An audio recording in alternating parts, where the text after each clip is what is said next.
سلام بیننده های عزیز. کاهش حجم عکس در ویندوز چطور انجام می شود؟ ببینید ما یک عکس اینجا داریم. حجم این عکس است 2.27 MB. بعضی از سایت ها هست که این عکس هایی که 2 MB باشه در اون سایت ها اپلود نمیشه و ما میگه که عکسی که میخواین اپلود کنین مثلا 1 میلیارد داره، مثلا 200 GB بالا نباشه. حالا ما در تو یک موقعیت قرار بگیریم چی کار باید کنیم. و براتون در این ویدیو آموزش میدم که حجم عکس چطور کاهش بدیم. عکس باز میکنیم.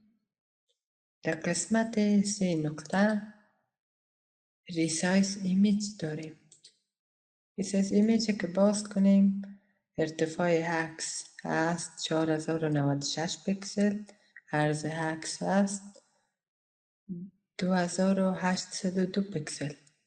ما ارتفاع و عرضی را کم میکنیم. نیاز نیست که هر کدام چه جداگانه گزینه لینک ما فعال باید باشه تا ارتفاع را وقتی که کم میکنیم عرض ما به شکل اتومات کم شود. ما یک عکس میخواهیم کمتر از 100 GB بسازیم. پس چیکار میکنیم؟ ارتفاع عکس کاهش میدیم. ما ارتفاع عکس میزنم 500 پیکسل. حجم عکس ما میشه 41 GB. ما 100 GB کار داریم، کم ارتفاعش افزایش میدم. مثلا میزنم 800 پیکسل شد 100.2. نه خیر، من 100 GB باید کمتر شد. میزنم 790 پیکسل. 97 GB جور شد. عکس گزینه سیو میزنیم.